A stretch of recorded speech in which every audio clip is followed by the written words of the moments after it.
Hi, welcome to my free Patreon lesson looking at how I wrote my latest piece.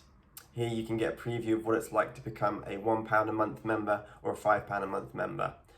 Just so you know, here are some of the perks you can get by being a Patreon.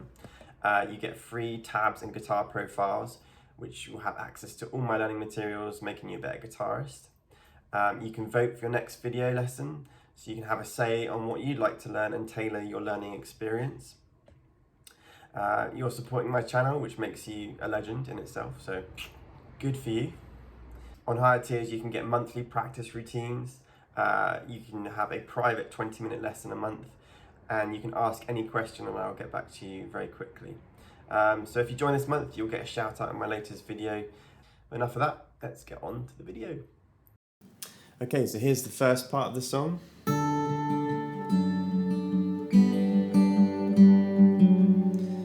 I was looking for a major sounding melody before changing to a minor sounding part. I usually think it's quite effective to go from a part that starts with a major chord, in this case basically a D major, although I'm not including the third F sharp, so it's a D major without the third, but this A instead. Then the inversion. And then on the last chord, I always like to change the melody. So it's usually a case of using my ear to guide me to find the notes that I like. In this case, I like using notes which are semitone apart on different strings, so G to F sharp. Something that guitarists like Jose Gonzalez do quite a lot as well. So that was the first part, just setting it up. And then, as I said, I like to change the second part to starting on a minor chord. It sounds like this.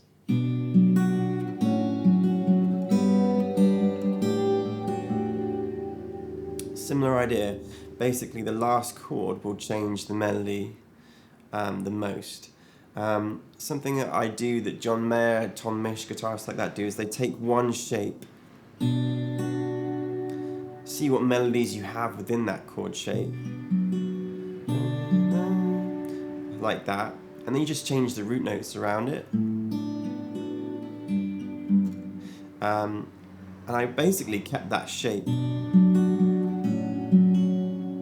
slightly different there, changing to the second fret on the E string, and again a lift at the end.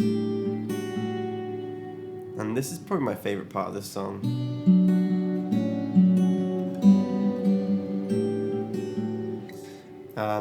Before going into the chorus.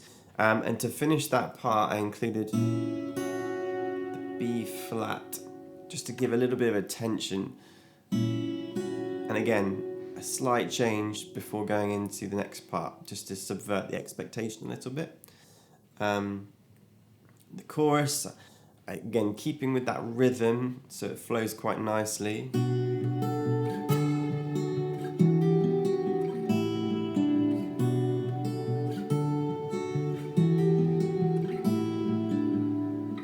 The idea here was to see if I could change the melody within each chord as I go higher. So I liked the chords B minor, D, E minor, A sus. And again, experimenting with the shape. This is the chord shape. Seeing what other melodies I can find around it. And again, letting my ear guide me. Adding technique when it's suitable, so like a hammer on the E minor chord. And that is the bulk of the song. What happens later on is I see if these shapes are sort of movable. So I took some of these shapes, tried to see if they could work higher up the neck. But I actually found that I really liked this pedal tone, this B string, complementing the higher notes. And again, semitones apart. Going back to the same melody again. And again, a lift at the end. So you you can see the themes here. I'm trying to see if shapes are movable. Use my ear to guide me. And usually change the melody on the last chord. There's a tension on this chord. And it resolves afterwards.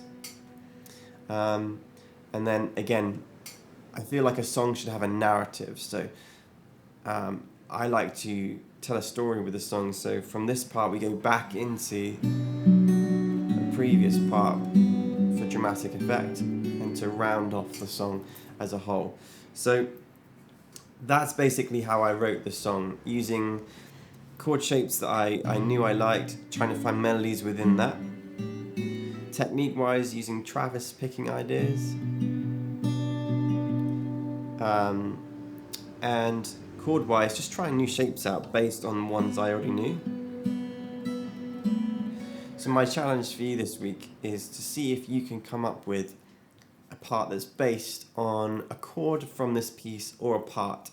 So you might say, okay, well, I like this chord. Let's see if that chord is movable. Let's see if I can come up with a different picking pattern or a different melody, a different tempo, and try to put your own spin on something that you've learnt. The tabs and the Guitar Pro for this song are on my Patreon, and the link is in the description. And do let me know how you get on. I'd love to hear from you. Thanks so much for watching the video. Bye!